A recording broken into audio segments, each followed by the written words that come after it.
Nuestra audiencia, por favor, ayúdenos a corroborar. No, yo aquí acabo de notar que sí. Que sí, va. Ujú.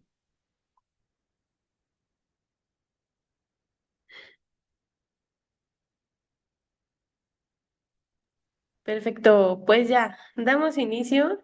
Esto es el tema con estas nuevas transmisiones, pero pues nada que no se arregle tras bambalinas en edición. Pero bueno, vamos a empezar con esta última charla. Ya estamos en diciembre, ya por eso nuestra presentación ya está más navideña. Y pues vamos a empezar con este tema bien interesante. ¿Qué va a ocurrir con los premios Nobel en tiempos de IA, es decir, de inteligencia artificial? Pues bueno, vamos a comenzar aquí con el maestro y docente Gio. Y pues adelante, te cedo la palabra. Y pues tú me vas diciendo eh, cómo le movemos, ¿vale? Pero bueno, vamos a continuar. Claro.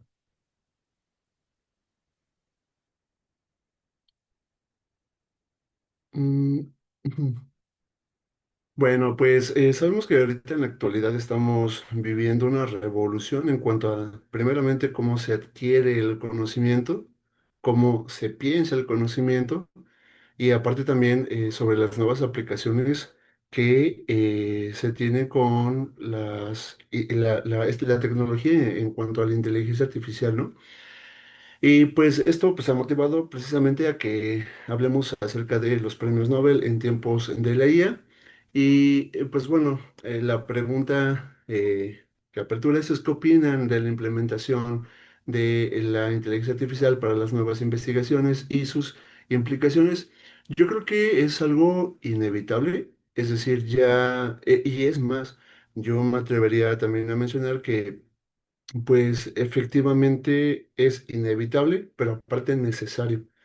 Y platicando con algunos compañeros también he observado que el uso de de la inteligencia artificial en el área de la investigación pues cada vez se hace más, ¿no?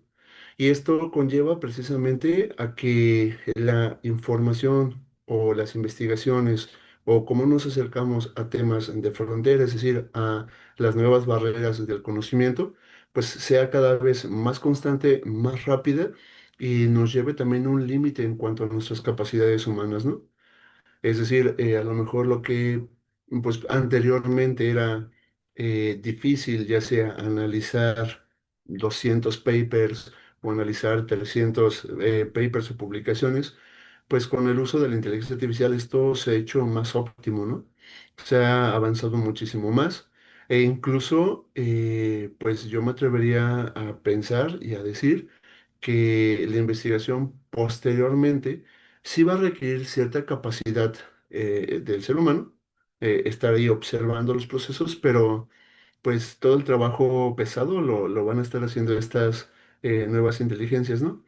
Y, por ejemplo, uno de nuestros, bueno, de los casos más importantes del uso de la inteligencia artificial, pues se denota en los premios Nobel de 2024, donde se habla precisamente de cómo la inteligencia artificial ayuda a resolver problemas muy complejos como lo son las simulaciones de proteínas, ¿no?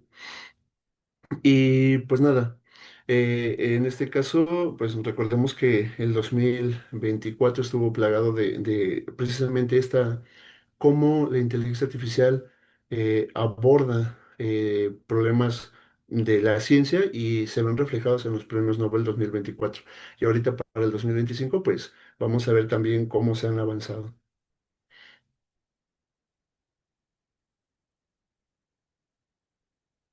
Ujú.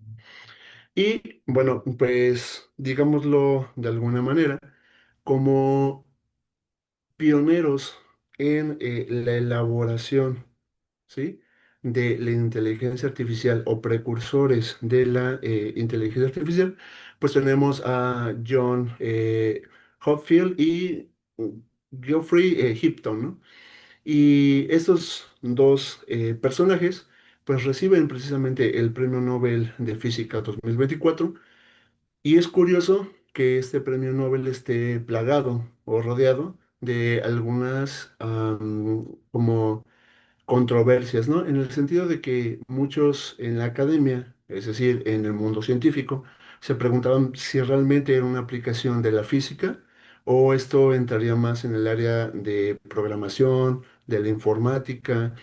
Entonces, pues a estos dos sujetos, a Hopfi y Hinton, se les da el premio Nobel por precisamente desarrollar y sentar las bases de las inteligencias artificiales con ayuda de el aprendizaje profundo y las neuronas artificiales. Te vamos a explicar tantito de qué van en estos dos. Y bueno, para empezar, Hopfield desarrolla precisamente la idea de que se puede modelar tanto matemáticamente como informáticamente una neurona, ¿sí? Esas neuronas pues ya las conocemos en la actualidad como neuronas artificiales. Y él se basa en que hay muchos modelos de la física, es decir, podemos tener un conjunto de imanes, por muy sencillo que podamos hablarlo, podemos tener un conjunto de átomos, podemos tener un conjunto de un montón de sistemas que se nos vengan ahorita a la mente, y que de alguna manera la colectividad de estos sistemas pues generan fenómenos muy peculiares, ¿no? Como yo siempre ocupo este ejemplo, por ejemplo, una piedrita solita, una piedra no tiene la característica de un líquido, ¿no? Al menos que la calentemos y todo lo demás, pero en estado normal, pues no lo tiene. Entonces, sin embargo, cuando yo junto muchas de estas piedras, muchísimas y muchísimas y muchísimas, de alguna manera pueden adquirir un fenómeno que sería, por ejemplo, la fluidez, ¿no? Un conjunto de piedras fluye. Y es más, se puede comportar de alguna manera como un líquido, ¿no? Entonces, a eso me refiero con tener como un sistema más complejo. Y lo que Holfit menciona o dice, bueno, yo puedo elaborar precisamente un objeto que se comporte, ¿sí? De manera colectiva y genere fenómenos colectivos muy, muy peculiares, ¿no? Y él pensaba precisamente en esas neuronas. Si yo puedo elaborar una neurona de alguna forma, que pueda posteriormente interactuar con muchas otras más, se puede o no generar fenómenos complejos. Y sí, efectivamente él lo hizo, descubriendo precisamente, inventó las redes neuronales artificiales que permiten un aprendizaje automático, ¿no? Con la ayuda de Gottfried. Podemos pasar a la siguiente. Y él menciona precisamente esta símil, ¿no? Las redes neuronales artificiales procesan la información usando una red estructural, ¿no? Es decir, un conjunto de estas neuronas artificiales y se inspira precisamente en cómo es que las neuronas en nuestro cerebro pues interactúan, ¿no? Adelante. Y lo que él hace es precisamente elaborar con la ayuda de nodos, ¿sí? Cada nodo lo asemeja a una neurona artificial, a una neurona, ¿no? En nuestro cerebro y hace este símil. De alguna manera los nodos pueden, por manera, digámoslo así, por simplicidad, podemos decir que cada nodo de esta red neuronal, pues puede adquirir valores entre uno y cero. Es lo más básico, aunque ya en lo más complejo pues pueden tener muchísimos otros valores, ¿no? Y la interacción entre todos estos nodos y las conexiones que estos logran, pues precisamente fortalece, puede o fortalecerse o debilitarse y de alguna manera emplearse para resolver problemas, ¿no?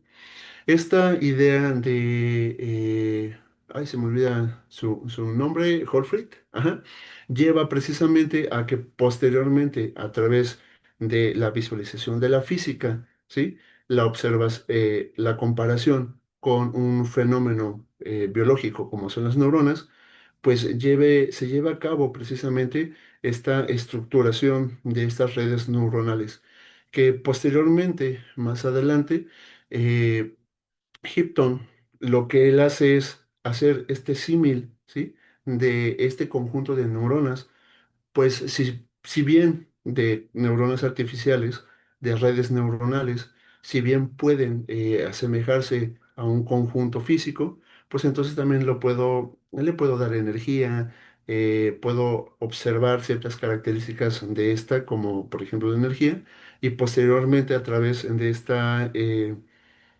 esta comparativa, pues se crea un modelo matemático, una ecuación matemática, que al final permite hacer que estas redes neuronales adquieran de alguna forma memoria, ¿no? Y un autoaprendizaje. Entonces es debido a estas dos partes de tanto de Egipto como Hofrid, pues ayudaron a emplear tanto la física como la informática, en este caso la inteligencia artificial, con los nodos, para poder crear inteligencia profunda, ¿no? Ujú. Y podemos hablar aquí precisamente de cómo es que se asemejan la estructura de las neuronas, tanto pues tenemos la neurona con sus acciones y pues de alguna manera se lleva a cabo la sinapsis entre ellas en las inteligencias, en las redes neuronales y entre las neuronas artificiales, pues se tienen los nodos, la interacción entre ellas, que pues se genera precisamente también esta sinapsis a través de la acción, pero entre los nodos, pues tenemos, digámoslo así, como ciertas, ¿cómo decirlo? Conexiones, ¿no? Si se da este nodo en esta neurona, pues ahora sigue el siguiente, ¿no? Y se puede encender o se puede apagar de la manera más básica, diciendo uno o cero, pero en redes neuronales más complejas no solamente se ocupan unos y ceros, ¿no? Sino que se ocupan valores intermedios, 0.1, 0.2 y cositas más complejas como las probabilidades, ¿no? Ujú, sí. Y pues bueno, estas redes como tal se fueron haciendo cada vez más y más complejas, permitiendo así el desarrollo de procesos como la memoria y el aprendizaje. Y todo esto pues gracias a a volver esta similitud entre todo la estructura compleja de las redes, pero metiendo también la física estadística detrás, ¿no? Hoy en día tenemos herramientas como el aprendizaje profundo, que es el Machine Learning, o la inteligencia artificial que han generado una revolución pues, tecnológica en toda nuestra vida, ¿no?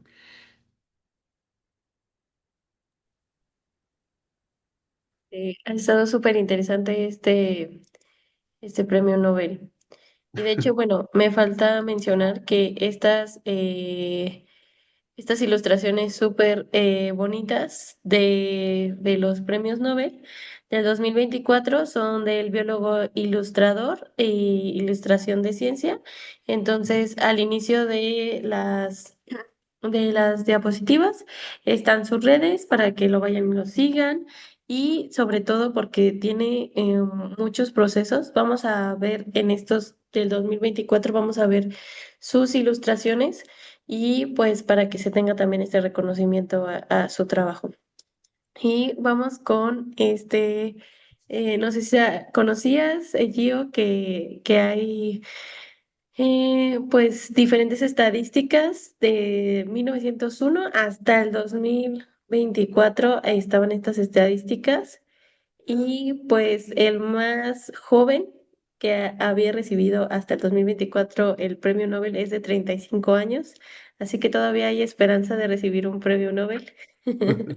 Y el más viejo es el 97. También recordar a la audiencia que pues es los espectadores de estas jornadas nacionales de física dirigidas a bachillerato, pues que tienen que recibir los premios Nobel en vida, ¿no? O sea, no se puede hacer un reconocimiento póstumo y pues simplemente ha sido, mm, bueno, ha sido en tercias, en parejas y individuales. Entonces, aquí dice que 28 pues, equipos en las tercias, 25 han sido parejas y 63 de forma individual, ¿no?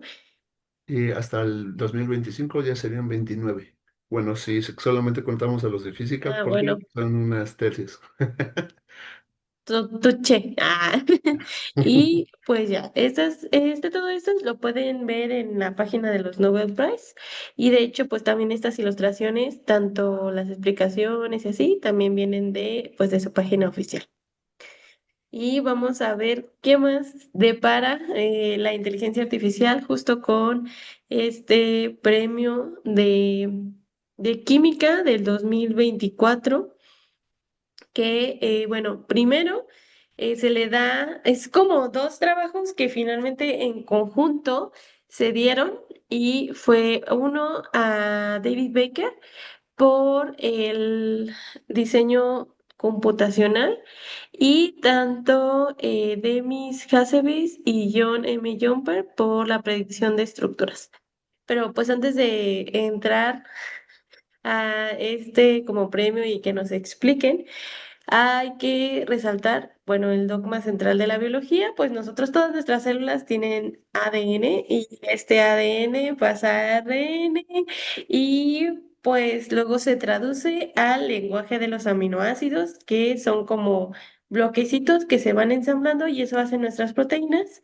Y finalmente un cúmulo de proteínas hace pues ya células, tejidos y pues así estamos aquí nosotros a una macro escala, ¿no? Entonces, pues antes no sabíamos nada, o sea, no conocíamos el orden de esos aminoácidos que son 64, bueno, más bien son 64 codones, perdónenme. Eh, esta secuenciación de estos aminoácidos no nos daba la predicción de cómo es que se aglomeraba en una forma tridimensional. Entonces, nosotros pues tenemos que este premio Nobel de Química es precisamente para esa predicción. Les digo, el ilustrador es ilustrador, BioIllustrator, y pertenece a esta página. Entonces, aquí nos enseña esta ilustración que son tanto alfa y beta láminas. Entonces, alfa hélice y beta láminas. Y era como las predicciones más sencillas, pero cuando se va haciendo más compleja la proteína, pues ya no hay manera de nosotros saber cuál estructura y cómo se va a plegar esa proteína en tercera dimensión.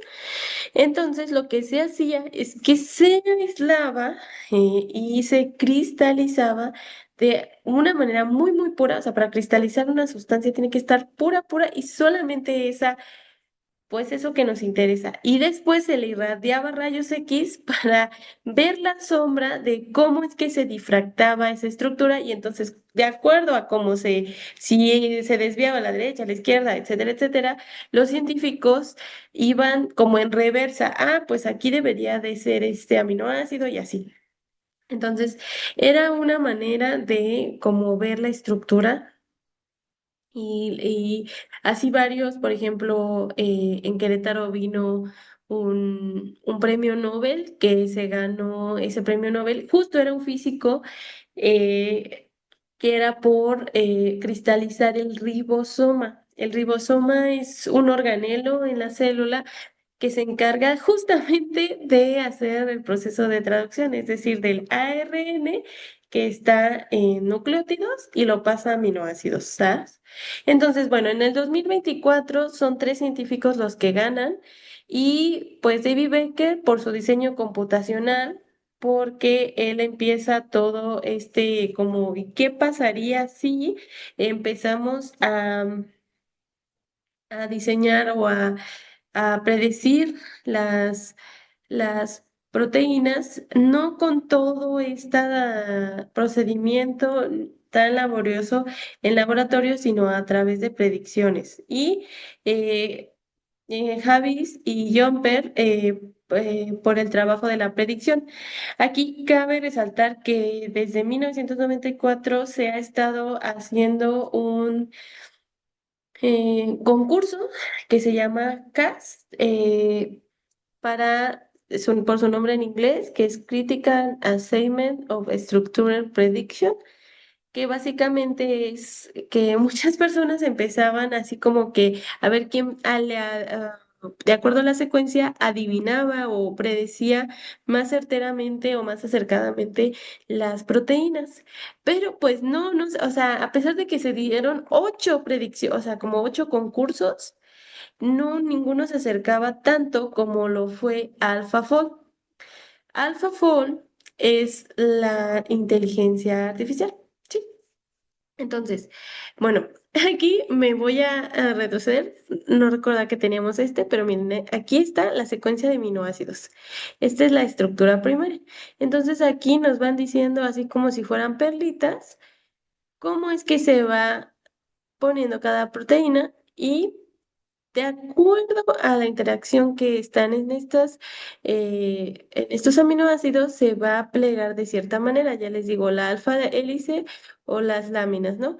Y entonces estos pliegues resultan en estructuras tridimensionales. Ahora, es algo precioso la naturaleza y la evolución porque hay ciertas estructuras o ciertos recovecos que son funcionales para nosotros, es decir, por ejemplo, la hemoglobina que está en nuestros glóbulos rojos, pues se encarga de transportar el oxígeno. Entonces, la parte funcional de la hemoglobina no tiene que cambiar, a pesar de que la evolución y a lo largo de estar copiando y bueno, transcribiendo de ADN a RN y luego traduciendo, pues la evolución puede darnos ciertas modificaciones, pero la parte estructural y funcional no tiene que modificarse. Entonces, bueno, viendo documentales, que más adelante les voy a decir cuál es pues una proteína de 35 aminoácidos puede tener, un montón de posibilidades de cómo se puede estar plegando. Entonces, bueno, en el documental dice que tardaría 200 veces la edad del universo, o sea, con tan solo 35 aminoácidos. Y nuestras proteínas no solo tienen 35 aminoácidos, eso es lo que lo hace impresionante. Entonces, AlphaFold, ahora sí ya entró la IA, pues existió un AlphaFold 1 que, pues retomando lo que nos explicó el maestro Giovanni, se hace con redes neuronales, es decir, se está entrenando y entonces se está aprendiendo con toda la base de datos que los científicos ya hicieron. O sea, no quiero decir que lo que se hizo en experimental no es que no haya funcionado. De hecho, sentó las bases para que la inteligencia aprendiera y aprendiera los patrones de o sea, de los aminoácidos y de acuerdo a ciertos aminoácidos se iba a plegar de cierta manera. Entonces, esto hizo y optimizó todos los tiempos pues, en nuestras capacidades humanas y eso es lo que lo hace increíble. Entonces, estas predicciones de las proteínas, pues hace un cambio totalmente diferente, pues porque ahora se pueden diseñar fármacos, se puede dirigir a las proteínas, pues diana para combatir ciertas enfermedades, o también se puede conocer cuál es la diferencia evolutiva, ¿no? ¿Y cómo es que funciona esto? Es simplemente es la predicción a través de la secuenciación de las mismas. Entonces, abre también un campo nuevo porque quizá haya proteínas que no se tengan en la naturaleza y se puedan crear y puedan generar nuevas funciones. Y bueno, aquí está, esta imagen es de los premios Nobel y entonces esta secuencia, por ejemplo, nosotros tenemos una proteína con los aminoácidos, que son estas perlitas, y no sabemos cómo se va a plegar, ¿no? O sea, entran las perlitas y pues tenemos que saber cómo se pliega. Entonces, se hace un análisis de la secuencia y entonces, de acuerdo, a otras secuencias que son las bases de datos de los osos, de los pollitos, de los cerditos, de los peces o de las aves, pues se va analizando cuáles son las semejanzas que se tienen, ¿no? Entonces, por ejemplo, aquí en el pescado ya varió, ajá, y entonces se va teniendo una diferencia, pero también hay ciertas similitudes y se le llaman secuencias conservadas porque son las partes que no tienen que perder la funcionalidad, ¿no? Entonces, si se, no sé, igual funciona como en física. Si tenemos un aminoácido positivo, no va a aceptar al lado del otro aminoácido positivo porque se va a repeler. Entonces tiene que tener un aminoácido negativo. Pero si el aminoácido negativo genera un cambio en la estructura o en la funcionalidad, entonces el que tiene que cambiar es el anterior y eso se llama coevolución.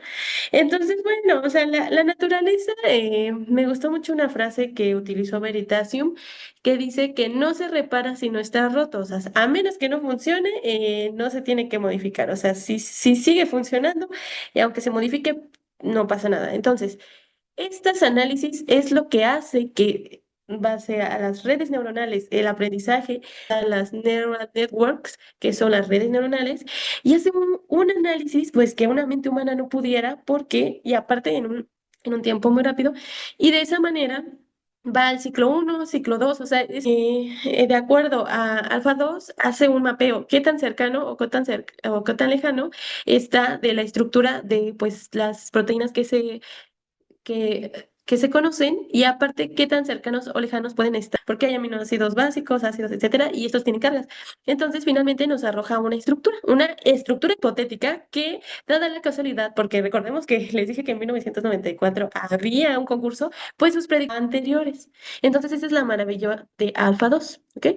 Y bueno, ¿dónde podemos aprender más y con mayor? Aquí están las estructuras que les digo de los humanos, algún elefante, caballos. O sea, aquí está aminoácido 2 pues en el humano varía, ¿no? Y así. Entonces, hay algunas secuencias conservadas y otras que se van modificando. Entonentonces, esto es lo que analiza AlphaFold. Y bueno, aquí está alguna estructura tridimensional, por eso les digo que no tenemos proteínas de 35 aminoácidos, pero para llegar a esto, pues tiene que hacer un cálculo impresionante y que creo que pues para la mente humana no diría imposible, pero sí le tardaría muchísimo tiempo para analizar todos esos datos y eso es lo que, pues como dice el título de Veritasium en español, que es oficial ha hecho nunca, ¿sí? Y bueno, vámonos al último para ya dejar acá el micrófono al maestro Gio, que sería, ay, yo me estoy regresando. Es que estuvo bien bueno. Vamos al Premio Nobel de Medicina en 2024 por el descubrimiento de los microRNAs y su papel pues, en la regulación de genes post. Bueno, recordando y por qué lo puse, el dogma de la biología tenemos ADN en nuestras células que se transcribe adelante yo, qué pacho, ¿no? Ah, No, creo que me acabo de dar cuenta creo que que, no se escucha. Ajá, no, que ajá. cuando haces Se así, escucha que levanté mi se hace mano, la mano. pero bueno, no sé cómo. Ya luego la bajamos. No sé qué pasó ahí. Pero bueno. Eh, entonces, el ADN escrito en nucleótidos se transcribe simplemente a otro, nada más que se corrige, se hacen unas modificaciones a ARN. Y de ahí se traduce a aminoácidos. ¿Y por qué se traduce? Porque ya es otro idioma, ya no son nucleótidos, sino son aminoácidos. Entonces, vamos a ver nuevamente con las ilustraciones del biólogo ilustrador y su página, sus redes. Este premio Nobel del 2020 octubre, y fue a Victor Ambros y Gary Rudnick por el descubrimiento de los microRNAs y su rol en la regulación post-transcripcional. Los microRNAs son secuencias muy pequeñitas, o sea, ¿pero de qué? O sea, son micro, pues de ARNs, ujú, o sea, de estas secuencias de nucleótidos y pueden ser de 19 a 24 nucleótidos y se encubrieron en 1993, pero hasta 2001 se les acuña el término y pues tenemos un chorro de microRNAs, ¿no? O sea, todos estos son funcionales. ¿Y para qué? O sea, ¿cuál es la funcionalidad de los microRNAs? Es en la unión del ARN mensajero. Y bueno, ¿qué es ese ARN mensajero? El ARN mensajero es el que sale del núcleo para entonces se transcribe del ADN y es un gen. O sea, los genes son los que dictan qué se va a expresar, o sea, cómo van a ser nuestras proteínas, nuestro color de piel. Entonces, si nosotros, pues se va a producir el gen, se va a transcribir y luego a traducir y convertir en proteína, pues la lactasa. Entonces, vamos de tomar leche, pues ya. O si hay un microRNA que lo bloquea, pues entonces ya no se produce. Entonces, aquí está el ADN en la célula, o sea, es súper bonitas las ilustraciones, pues también su proceso son pre-microRNAs, entonces estos se cortan y se salen del núcleo con una exportina, y entonces es el encargado de, pues, de buscar el ARN, y entonces se une, o sea, se ensambla, y entonces al ensamblarse en cierta parte del ARN mensajero, ya se cortó, ya no es la proteína. Y entonces estos microRNA son muy útiles cuando queremos ver el funcionamiento de las proteínas en las células. Ejemplo, si yo no supiera que la lactasa ayuda a procesar la lactosa, pues nada más a alguien, ¡pum! Bueno, no se puede hacer en humanos toda la producción de lactasa y entonces, ¡pum!, serían intolerantes a la lactosa los organismos, ¿no? Ujú, que tienen suprimidos. Entonces así se hacen un chorro de investigaciones y pues nada, tienen una gran importancia. Y también hay aquí un reconocimiento al 1993 y recordando que en 2001 se nombraron y pues son muy útiles para pues toda la funcionalidad de las células pues en nuestra cotidianidad, incluso ahora que hemos tenido pues ciertas enfermedades, pues se le pueden quitar, son claves para que se ensamblen, se unan ciertos patógenos, etcétera, etcétera. Pues nada, hasta aquí es mi aportación y ya nos vamos a los premios Nobel 2025, que es diciembre, y los premios Nobel los saben. No, bastante interesante hasta ahorita. Yo no soy Yo microbiólogo, creo que no se ni tampoco escucha le sé tu mucho audio. Mm, ¿está encendido? Bueno, bueno. Hola, hola. ¿Sí se escucha? ¿No? No. Mm, Bueno, bueno. De nuevo, ahora sí, no sé si Si se escucha. quieres, sal y vuelve a entrar a la A reunión. ver. No sé si eso funcione. Eso a veces ayuda. Mm. Mientras tenemos ciertas pues, técnicas, voy a yo aquí.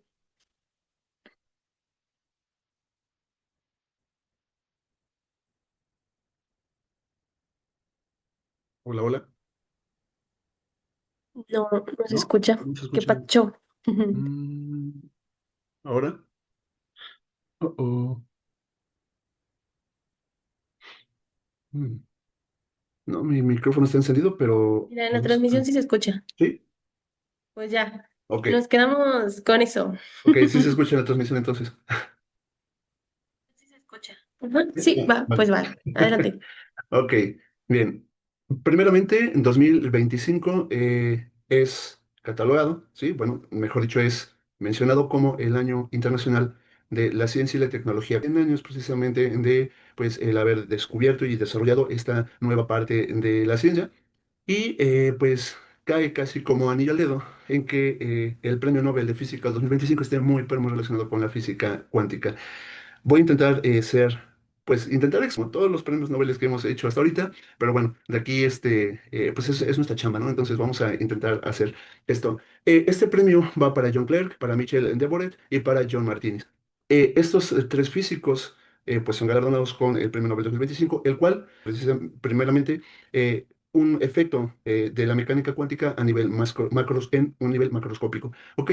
¿Y por qué es importante esto? Porque recordemos que nosotros trabajamos la física cuántica, ¿sí? A nivel, bueno, la física cuántica se da en la materia, pero muy pequeña, ¿no? Ya sea atómica o subatómica. Entonces, los fenómenos en los cuales nosotros estamos acostumbrados a que se den, bueno, la física que nosotros conocemos es muy, pero muy pequeñas, ¿no? Entonces, nosotros primeramente no estamos acostumbrados a esto. Y que estos fenómenos cuánticos se den en objetos muy grandes es algo muy, pero muy raro. Entonces, por eso también es una parte de que se da este premio Nobel. Y también, aparte, es porque la energía, ¿sí? Está cuantizada en un microchip, en este chip que ellos desarrollaron. Se dieron cuenta que la energía, ¿sí? Está, pues, cuantizada. Entonces, tanto por haber permitido un fenómeno cuántico en un objeto macroscópico en este chip. Vamos a ir a la siguiente diapositiva. Ujú, a la siguiente. Listo. Ok, se otorga por demostrar que las leyes contraintuitivas de la mecánica cuántica son aplicables a circuitos eléctricos macroscópicos. De 1980, tres científicos, que ya los mencioné, John Clerk, Michel Deboret y John Martínez, realizaron experimentos con un circuito eléctrico en el que demostraron tanto el efecto túnel de la mecánica cuántica como los niveles de energía cuantizados en un sistema lo suficientemente grande como para poder ser observado. Ok, aquí dice mucho, pero vamos a ver más o menos qué es esto, ¿no? Primeramente, hablemos y que solamente estudia, por ejemplo, cómo mi celular puede caer, ¿sí? Todo lo que sabemos de tiro parabólico, ¿sí? Cómo un objeto acelera los movimientos circulares, observa la mecánica celeste, toda la física clásica que vemos en primarias, bueno, primaria, secundaria y preparatoria, pues va enfocado a fenómenos que se dan para objetos muy grandes, ¿ok? Entonces, es muy raro que nosotros, escalas, la física cuántica, vuelvo a repetir, se da en objetos muy, pero muy pequeños. Ok, ¿de qué va este experimento y este circuito? Pues se debe precisamente a... mm, permíteme tantito. Ok. Se debe precisamente que estamos viendo acá, que tiene apenas 10 milímetros, ¿sí? de tamaño, es un objeto muy grande. Se llegaron a observar precisamente que en estas pequeñas puntitas que están acá, esas que están como en T, ¿sí? Son objetos, para empezar, que son superconductores, ¿sí? Estos objetos son superconductores, están a temperaturas muy, pero muy bajas. Presentaron pues, el tunelamiento cuántico. ¿Podemos regresarle al anterior? No, al anterior, al anterior, o para allá. No. Ajá, ahí. Aquí haciendo mímicas para ver si... Efecto túnel. Nosotros, como vemos en niño pequeño, estamos muy acostumbrados a que si yo arrojo una pelota, ¿sí? O una piedra o lo que sea, y tengo una pared enfrente, este objeto va a tender a rebotar precisamente en nuestra pared, ¿sí? Si yo aviento una pelota, la pelota choca contra la pared y la pelotita se ve reflejada hacia mí. ¿Ok? Eh, Estamos muy acostumbrados a estos fenómenos. Sin embargo, en la física, ¿sí? No precisamente se comporta como una pelotita, sino que aquí conllevan las leyes de la probabilidad en el ámbito de la física. Esto quiere decir que esta pelotita se puede encontrar en un estado de superposición. ¿Qué quiere decir de superposición? Si yo jugara dados, por ejemplo, yo pudiese decir, a ver, voy a atinarle a qué valor del dado va a caer, ¿no? Pero eso yo va a caer. Sin embargo, no quiere decir que cuando caiga vaya yo a tenerle ese valor. Lo mismo pasa en un átomo con los electrones. Los electrones no están alrededor del átomo en un espacio determinado, sino que están en múltiples estados, y eso se le llama posiciones en múltiples estados, y pues solamente se ve en qué momento se encuentran cuando ya lanzamos el dado o cuando observamos precisamente la posición de este objeto, ¿no? ¿Y por qué es importante esa superposición? Porque si yo fuese este átomo fuera de mi cuarto, si yo fuese que mi posición no sea donde estoy yo, sino que estuviese yo a un lado, fuera de la puerta. ¿Por qué? Porque yo vivo en un estado de probabilidad, en una nube de probabilidad, y existe dentro de esta nube de probabilidad que mi posición se encuentre fuera del cuarto, ¿no? Entonces, esto es lo que hacen los átomos. Ellos se manejan de una manera muy diferente, ¿no? Para ellos, la pared bien puede ser un obstáculo, no puede ser un obstáculo, ¿no? Y estas imágenes que sacamos de el PDF del Premio Nobel 2025 de la Física, que se encuentra en la página de los premios Nobel, pues ilustra precisamente esto, ¿no? En lo cotidiano, la pelota, este muro en la física cuántica no es un muro físico, sino que puede ser un muro de energía, ¿sí? Recordemos que en el átomo tenemos los orbitales de los electrones, un muro de energía que no puede ser, pues físicamente no se puede trasladar uno hacia el otro, pero cuánticamente sí puede saltar de ese orbital al otro orbital, ¿no? Entonces, esta idea es muy importante porque en nuestro chip, precisamente, ahora sí vamos para la siguiente, en nuestro chip, las corrientes eléctricas, la temperatura desciende muchísimo, ¿sí? La corriente eléctrica en estado normal, que es la primera línea, ¿sí? Los electrones o las cargas se comportan pues, como se deben de comportar, ¿no? Fluyen de alguna manera. Cuando la temperatura de ese conductor desciende, ¿sí? Estos electrones libres del material conductor dan cuando la temperatura de un conductor desciende muchísimo. Y una vez que desciende muchísimo la temperatura, aparte el material sufre algo llamado pues, una transición de fase, ¿sí? Que cambia a ser un superconductor. Y cuando eso se da, los electrones libres se emparejan. Y esas parejitas de electrones libres se le conocen como pares de Cooper. Y algo muy peculiar pasa. Los pares de Cooper, a su vez, yo puedo tener muchos parecitos, muchos en conjunto se pueden comportar como una estructura más compleja y más grande, ¿no? Entonces, justamente en nuestro chip, conductor con conductor, en la parte media existe una separación, ¿sí? Con un material no conductor, pues se da precisamente estos saltos de energía. Y esto es muy curioso porque Cuando nosotros hablamos de los pares de Cooper, estamos observando un comportamiento del mundo cuántico en un estado macro, que a su vez permite que la corriente o el voltaje pase precisamente de un conductor a otro conductor, a pesar de que no exista nada en la parte del medio, ¿no? O exista una fina pared de algo que no es conductor. Entonces, la elaboración de este experimento, que exista un salto de corriente eléctrica a nivel macroscópico, pues da origen precisamente a este premio Nobel. Y pues bueno. Y algo muy curioso es que las corrientes eléctricas a cualquiera, sino que aparte están cuantizadas. En el átomo, los orbitales requieren una cierta cantidad de energía. Lo mismo pasa acá. Se dieron cuenta que las corrientes eléctricas que pasan a través de este material, pues están cuantizadas. No es una corriente continua de valores, sino que existen valores ya preestablecidos para esto. Entonces, de esto va un poquito el Premio Nobel de Física 2025. Ya.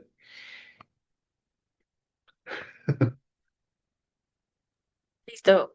Pues está súper interesante. Yo me tuve que ir a la transmisión, aunque va un poquito desfasada. Entonces, por eso como que no agarraba la onda, el sonido, por favor. Porque yo no escucho. Entonces, como que hubo un desfase. Pero bueno, em, está súper interesante. No sé si ya lo mencionó, pero computación cuántica, y eso también es ¡fum! Interesantísimo porque permite que pues todos los circuitos y pues vaya, aunado a la inteligencia artificial, pues ya yo creo que la capacidad de análisis y de procesamiento de datos, pues eso va a aumentar muchísimo y pues estaremos viendo nuevas tecnologías, volver al futuro, entonces ya creo que todo puede ser posible con estos premios Nobel. Entonces pues sería cuestión de tiempo de ver. También, pues vamos a pasar ya al último premio Nobel, que es el premio Nobel de Química. No es el último, digo, también es de 1901, pueden investigar cuáles han sido, que son muy interesantes. Y pues está para Susumi Richard Omar M. Vamos a omitir un poco sus apellidos, pero están por cuestión de respeto a bueno, Richard Robson Omar M. Yagi. Y bueno, es para el desarrollo de estructuras, redes metalorgánicas, o sea, metal orgánica, es así. Y bueno, aquí se observan estas redes metalorgánicas que se pueden apreciar pues cierta solución a problemas que se tienen y desafíos. Y aparte a microescala, ¿no? Pero cuando se aplican a macro también han permitido que se resuelvan diferentes problemas. Y bueno, pues uno los viene, estas estructuras, o sea, estos espacios, estas cavidades, lo que permite que hace es fluir gases, es decir, en estas cavidades que son recordando que son metales y aquí me parece que es el nitrilo y el Cooper es cobre, ellos son carbonos, pues permiten que se haga esta estructura, ajá, que parece como un diamante. Y pues, por ejemplo, en esas cavidades, pues pueden atrapar, por ejemplo, dióxido de carbono, que es un gas de efecto invernadero, o también se han ocupado para la extracción de agua en el desierto, o, por ejemplo, en la descomposición de ciertos fármacos. Entonces, así que son eh, moléculas que permiten que se aceleren las reacciones. Entonces es una aplicación muy interesante. Y aparte, por ejemplo, aquí está los zinc está en azul y entonces hacen esta estructura, o sea, como que esta estructura se ve así. Y esto a su vez son estos pues cubitos azules que al final forman un cubo. Ajá. Y entonces si se fijan, pues se puede hacer pues tan larga la cadena de acuerdo a lo que se quiera atrapar. Y por ejemplo, se han abreviado metalorgánicos frameworks, o sea, redes metalorgánicos, gases tóxicos, por ejemplo, para producir semiconductores, que también queda muy ad hoc a toda la parte de la inteligencia artificial y todo lo relacionado a supercomputadoras cuánticas, ¿no? Entonces, pues nada, estamos pues muy interesados en todas las aplicaciones y también pues les debemos las preguntas y la interacción entre el maestro Gio y yo porque desafortunadamente no hay más señas para comunicarnos, estaría súper bien y pues nada, nos despedimos, decimos pues que te pasen felices fiestas y dejo un momento para que también el maestro Gio haga un Sí, comentario. cierto, ahora sí puedo hablar, pero no se me escucha. No, pues nada, muchísimas gracias también por pues, estar presentes. Yo les aconsejo que sigan viendo también estas noticias que pues si bien no pueden ser a lo mejor del interés para muchos, muchas, pues son cosas, pues, la vida diaria que tenemos, ¿no? Modifica nuestro mundo. Y creo que tener conocimiento de esto, más en una etapa de la humanidad en donde ya casi es imposible alcanzar el conocimiento que se genera tan rápido, pues es muy importante tener por lo menos esta. Les agradezco muchísimo, les deseo felices fiestas también, así como lo dice acá. Y pues nada, también recordarles que el día de ayer, el 10 de diciembre, pues fue el Día del Físico. Entonces, del físico, de la física, saludos a todos mis colegas. Y también es día de no solo del físico y la física, sino de los payasos. Entonces, que conozcamos en general.